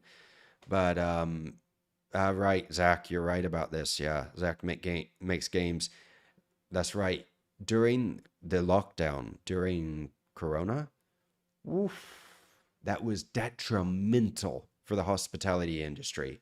Like, I remember I just got out of Hotel Arts, and I remember a lot of my friends that were still working at Hotel Arts, they were put on forced holiday for 4 months, no pay. Yeah. And this is Hotel Arts. We're talking about the Ritz-Carlton that is, or it used to be at that time, the highest earner out of all the Ritz-Carltons in Europe. Yeah, the Ritz, yeah. Just to give you guys an idea on how much they made, Hotel Arts prior to 2001 used to make on average 88 million a year. More than 20 million a year was just in garde-manger, quarto frio, the cold kitchen. And we used to do a lot. And then you had catering, you had banqueting, and you had everything else. So we used to make a lot of money in the kitchen.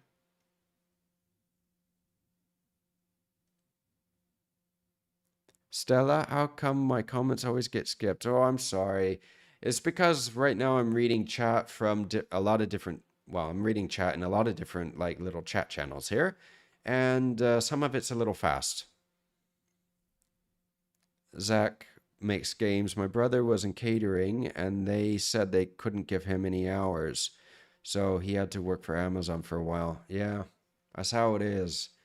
I mean, actually, you know what? Talking about businesses and restaurants, catering, you can make a lot of money with catering. And the benefit to catering is that you don't have to be there every single day waiting for a customer to show up. You can do catering out of another kitchen. You can rent a kitchen, cater the food, and then do the event. I mean, catering, you can make a lot in catering, a lot of money. And I've done a lot of catering. The most people that I was part of, the group that catered, was in Hotel Arts, and we did 2,500 plated in Camp Nou, which is the football stadium. 2,500 people plated, 3 courses, or four, actually, 4 courses. Wow, that was a lot of work. Yeah, Hashul, you're right. Catering, you can make a lot of money. But again, you have to have the equipment. You can rent it as well. You can rent the equipment, but you do have to have a lot of equipment. You have to have the staff. I prefer to have staff that you work with consistently, so you know how they work, and you don't have to hire new people every week or every time and how to train them how to cater.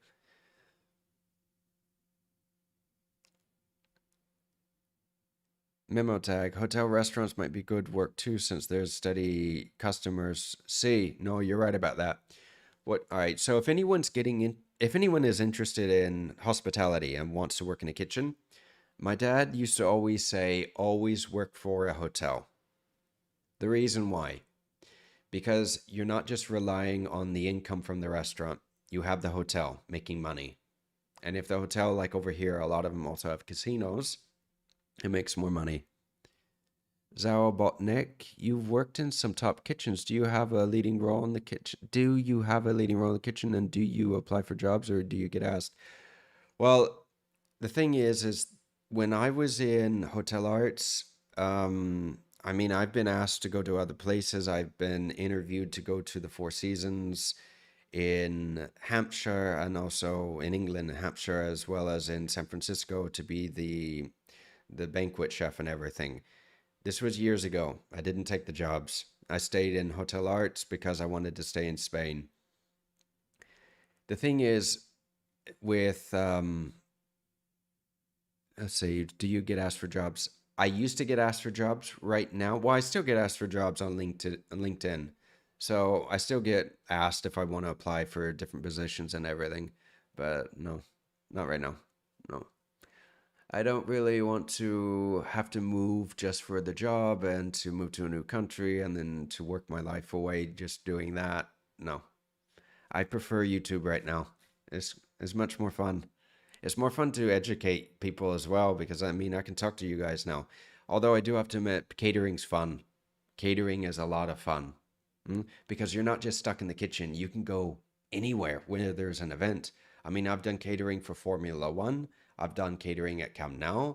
I've done catering for a lot of celebrities and everything and hotel arts. I've done catering for the US consulate over here. That was an experience too. I was the only American at the US consulate, so I didn't need to go through background checks. I Void God, why don't you make more recipes? Well, Void God, I want to make more recipes, but just let me give you an idea. Okay, this is my schedule. During the week, I try to record at least 2 to 3 reaction videos, okay? So this may be a day or two. I try to do at least one live video. So right now, we've already been on here for almost 2 hours, all right? I record shorts separately, not just from my videos. So I have to record those as well. Okay. After this, I have to edit. Some of these videos take anywhere between 5 to 10 hours to finish per video to edit. Okay, so 3 videos a week, 3 or 2, that's about 20 hours a week just in editing. Then I have shorts to edit. Then I need to do the metadata. I have to think about what to do as well for the following videos. Now, this can take about 4 days out of the week easily. So if I have time to plan a recipe, I'll do it. But is the recipe going to be popular? The majority of the recipes that I've made, they're not popular. Either the recipe's not popular or the video's not. I don't know. To do a video really, really, really well, I need a cameraman, and I don't have a cameraman with me. So if I do a recipe video, it's one video in a day. It's one day for sure, because most of my videos that I make, my like cooking videos, take at least 5 to 6 hours to make just to record. And that doesn't include editing. So it's like a balance. It's difficult to try to balance. I don't have editors. No one. I'm doing everything myself. Everything. I've had people quote me for like editing, and when people are quoting me anywhere between 500 to 800 per video per 10 minutes of finished video, it's not possible. No. It's just not going to happen. So, I mean, I would love to do more videos. I really would, like cooking videos. If I had a team with me right now, I'd be pushing out 2 cooking videos a week with the reactions and with everything else. But it's just me right now. So, yeah, just use AI, Ahmed. Yeah, I know. Yeah. I mean, AI is getting better, but it's still not at the point where you can use it to completely edit a video. Charles, yeah, editing is expensive. It is. And seriously, if people are going to be charging this much with editing, I don't know, maybe I should start editing for other people. What's the process for a thumbnail editor? Oh, hey, Iram, thumbnail editing too. The prices can go from about $70 up to about $300 per thumbnail. So it's incredible. LGH, is this a studio kitchen at a separate location you have to rent? What, you mean the kitchen that with the recent videos that I made this past year? No, that's my actual kitchen downstairs. Charles, unless you're high school student. Yeah, I know. Yeah, I know. But then you think that if you get somebody that is just learning on how to edit, then you have to teach them on how to edit. And if you want to teach them, this takes time. Iram, well, your friend is doing some, what is he doing? He's doing some logo and rebranding for me. So in the next few weeks, hopefully, guys, you'll be seeing some new logos. I'm going to be changing my logos, trying to update it a little bit, and also updating my logos and branding a little bit so I can have merchandise now, because I really don't have merchandise. Garden House. James Makinson, a chef and a video editor. Your new channel's name. Yeah, I know. Well, don't forget Bagpiper. I'm a musician too. Ahmed, well, you need more cooking videos to get the uncle title. Yeah, I know. I have about 100 recipes right now on my YouTube channel. So it's a lot, but the problem is that if you don't post constantly, the algorithm doesn't pick up the videos because it wants new videos constantly. It doesn't want to push old videos. Oof. I would like to do a Void God to do a cooking competition with other YouTubers, but I don't know any other YouTubers on this side of the water that are like, I don't know, that are over here and that speak English. So there's a lot of Spanish channels, but the thing is that unless your channel is over 1 million, a lot of the bigger channels won't even look at you.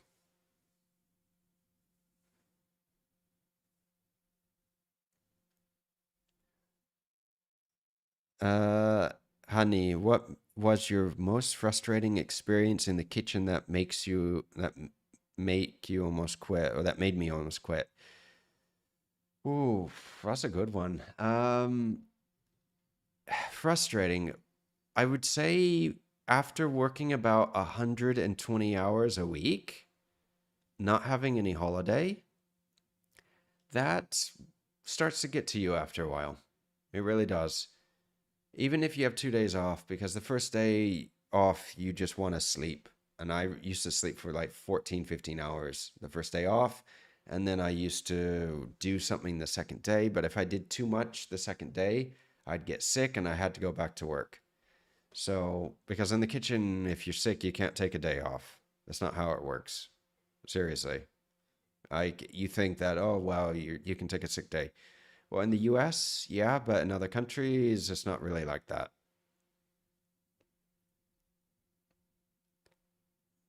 Morning, guys. Mimotech. Cooking competitions, in my opinion, go against what food and cooking should be. Well, cooking competitions can be good. It's just that some of them, you need a setup for this. Pan de sal. Chef, can I step on bread dough if I have no yeast? Step on bread dough? Or you mean to actually like squish it with your feet? I think you mean to rise, no, the bread? But pan de sal, why do you not have yeast? I mean, they sell it in the grocery store. And unless, of course, you want to make unleavened bread, you don't want to make any leavened bread. That's not a problem. I mean, you can use baking soda or baking powder as well, but if you want to make like unleavened bread, flat bread, you don't need to use yeast. But if you want a leavened loaf of bread, meaning that it rises, then you need to use yeast. You have to use it.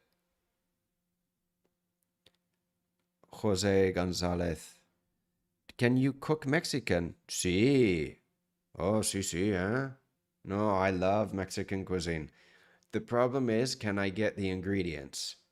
Like, seriously, I can't get habaneros, I can't get jalapenos, I can't get hatch chilies. I can't get a lot.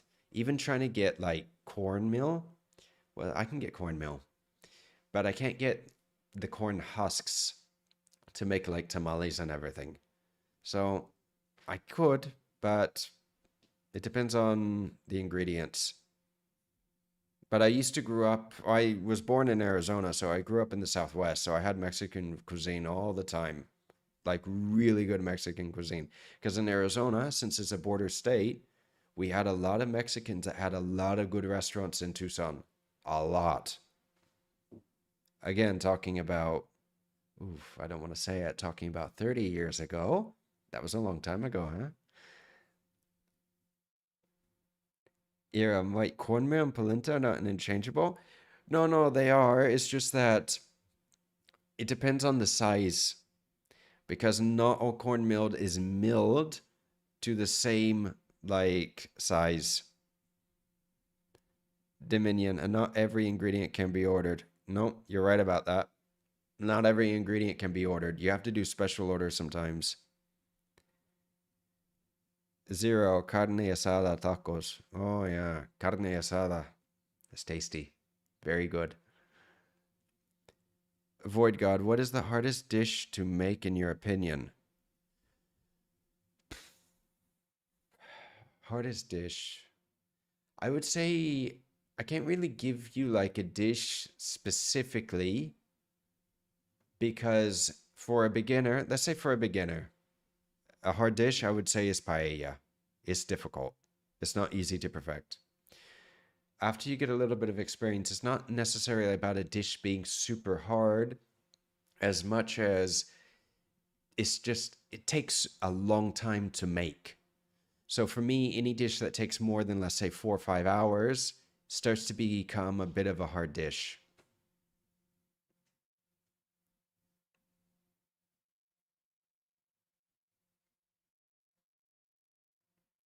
This reminds me of buying Montesano cheese from from one and only online store. Even in the supermarket, they don't exist. Yeah, no, there's a lot of things that you don't get. I mean, if anybody, it's like one ingredient, one herb that I love in France, especially. It was super easy to get in France compared to here. Chervil. You still couldn't get it in the grocery stores, but you could get it at certain specialty stores. Here, it doesn't exist. Chervil is French parsley. It's a very delicate herb. Oh, it's a beautiful herb. It has a beautiful flavor. Can't get it. Stefan, do you barbecue much? Well, I used to barbecue a lot, Stefan, in America. I used to, but we also had like a 6-foot barbecue, a commercial barbecue. That was fun to use. I need to get a barbecue because I want to start doing it again. And then I can start making barbecue videos too. Eli Boli, chef, can you make any Filipino dishes that you know? Oh, I can. Oh, I made a Filipino adobo not that long ago, Ellie. James, Chili Tofu, do you play video games? And if so, would we see a game stream? Maybe. Maybe. I am a big gamer. I play, yeah. I mean, so far, I have like how many hours? I have about 1,000 hours on BF4, BF5 too, and maybe BF6 when it comes out, I'll get it. It depends. Some of them are not cheap anymore, yeah, the prices, but BF4 and BF5 are pretty fun. I preferred BF4 though. Do you play Team Fortress 2? No, I don't. That one I don't know. But Crusader Kings, Total War, Battlefield, Call of Duty, Assassins. I haven't played the last Assassin's game, but I've played them since the beginning. Who else? What else? What else? What else? What else? What else? Stronghold, the old games from like 20 years ago. Those are fun to play again and again. But no, I play a lot of games.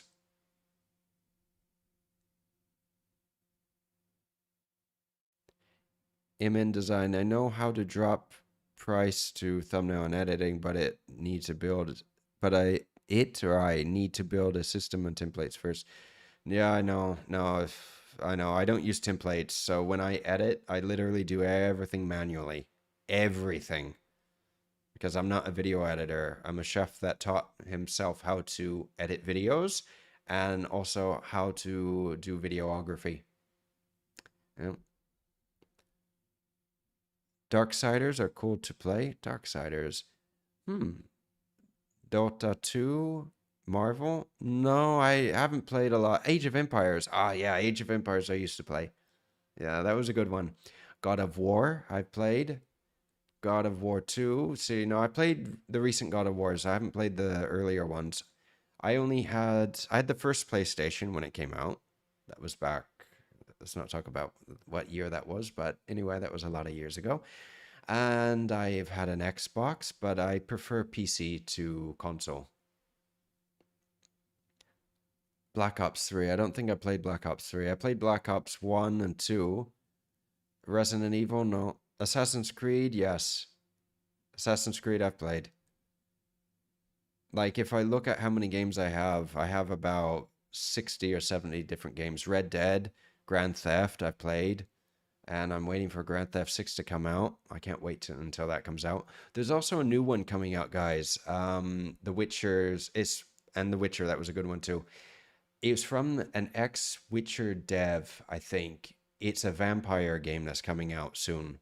I forget the name of it, but it's somewhat like The Witcher. It looks really, really, really good. And Witcher 4, that's right, SVR. Witcher 4 is coming out. So when that comes out, I'll be waiting for it. Cosmo, you have a odd English American accent. Well, thank you. My dad was English, and I've grown up all over the US. I've also lived in England, France, and in Spain. So yeah, when I was in first grade, my school teachers also told my dad that, and he told them off basically. That's just how it is.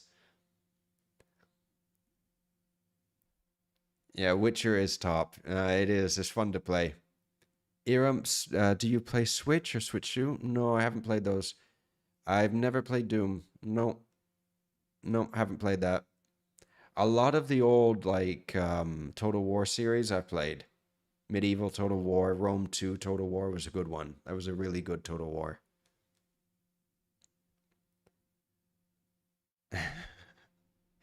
uh Cosmo. Oh, thank you, Cosmo.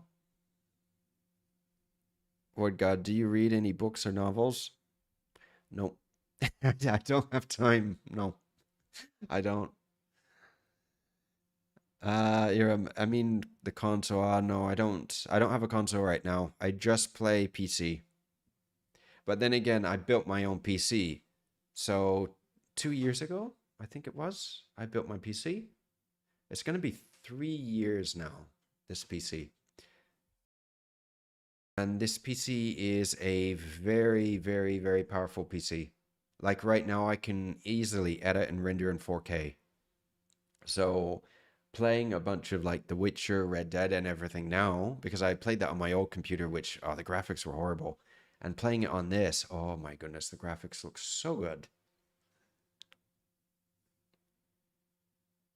Mr. Ognot, yes, that is my knife collection behind me. Japanese knives. Oh, actually, bloody hell, I forgot to put my plaque. The past two streams, I've been forgetting to put my plaque down. Well, anyway, the light's there, the plaque's on top, you can see it.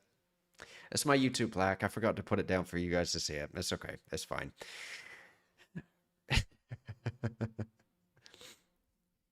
Void God, is working as a chef different than you thought when studying?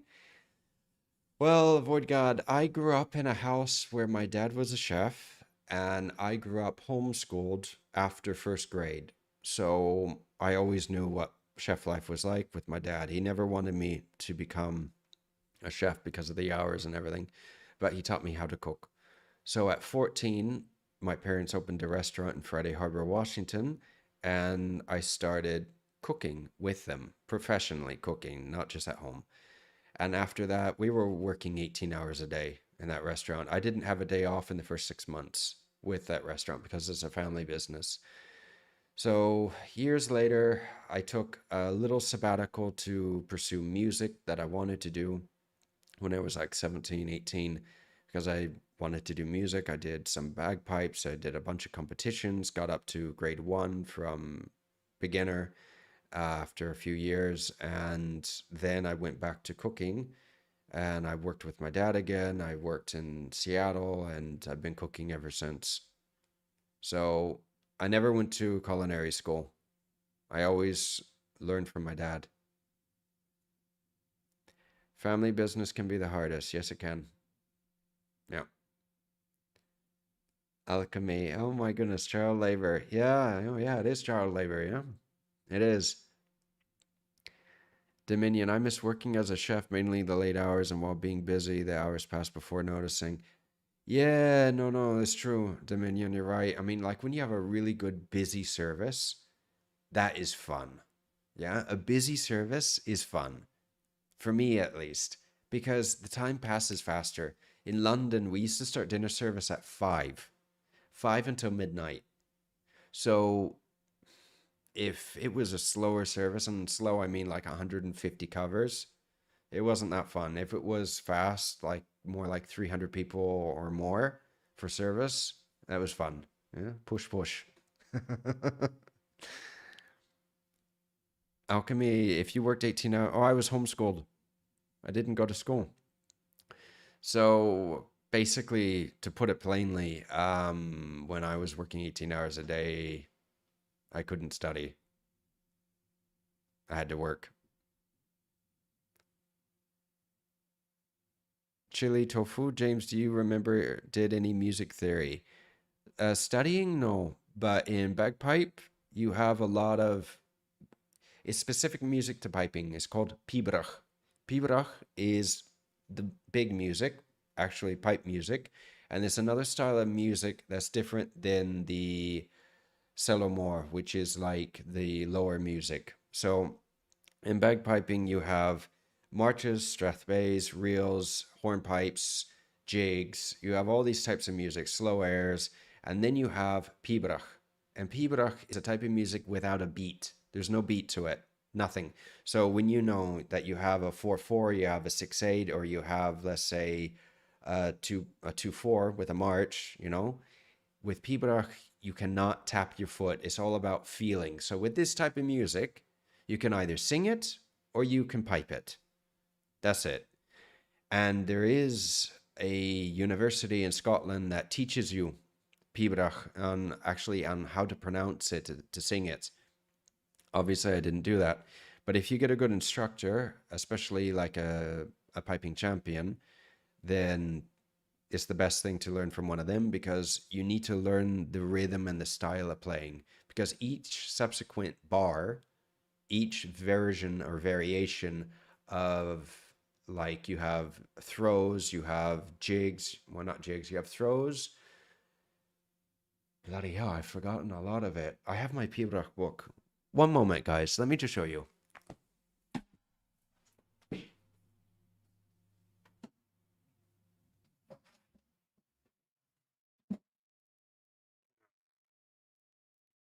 Okay. Okay. So this is the book that you want to get if you get into piping. Okay, this is the Kilberry book of Celomor. All right, we'll go in here, show you. Okay, it has a lot of theory. Let's go to the nameless. So a lot of this music is music that goes back generations, hundreds and hundreds of years. Some of it goes back to the beginning of piping. See, what's a good one? Too long in this condition. That's a famous one. All right, so this is the pipe music, if you can see that. Right, now each one of these variations, the ground, the doubling, you have to play this first, the ground, these two bars, and then slow, and then you speed up a little bit when you play the doubling. Then after that, you move on to, what is it down here? Variation 1. And variation 1, you have to play all of these, and then you play again with the doubling. And then the Kronluth, I forget how to pronounce that. I think it's the Kronluth. Well, anyway, another variation, you do that again. You have the abbreviations down here. Music's fun. Piping's fun. Let's see if I can show you a bit of a more technical one. All right, Lady Margaret MacDonald salute. This is a good one. You see this? All of this. No beat to this whatsoever. It's all with feeling. So this tune here would take about maybe 12 to 15 minutes to play. Maybe. Once through. And to get a gold medal, you have to play one of these tunes that they pick, the judges, after you submit it. You may pick 4 or 5, and you have to play it like this. You have to play it perfectly for the gold, and you can't make any mistakes. Not easy. Yeah, and piping music is different than other music. So, in any case, guys, it's 2 o'clock. I need to get going, and I hope that you have enjoyed this little live and this little reaction. It was fun talking to you as well after this. I've had a lot of fun. If you have any questions or comments with anything, just ask me on my YouTube channel and everything. Be sure to give this video a like and a share, because it does help out the algorithm. Especially if you guys are on YouTube, please. It really does help, because then more people see the live and everything. And if any of you want to make like little clips of this video and post it, you're more than welcome. Okay? because right now I don't have that much time to be doing it myself. Thank you guys. Have a great week. Have a great summer. And I'll see you guys again very soon. Next week, just to give you a heads up, I think that Saturday I'm busy. I think. So it may be on Friday, the next stream. I don't know. And later today, just so you know, at 5 in 3 hours, my video is going live. And it's a special video. This is a video that I haven't done before. Okay? It's not a collab, but it's a special type of video. It's not a normal review. So hopefully you guys will like it. Until next... Wait. Okay, here we go. Until next time, guys, take care. Have a great week. And I'll see you again soon. Thank you very much for watching today. I really had a lot of fun. Bye.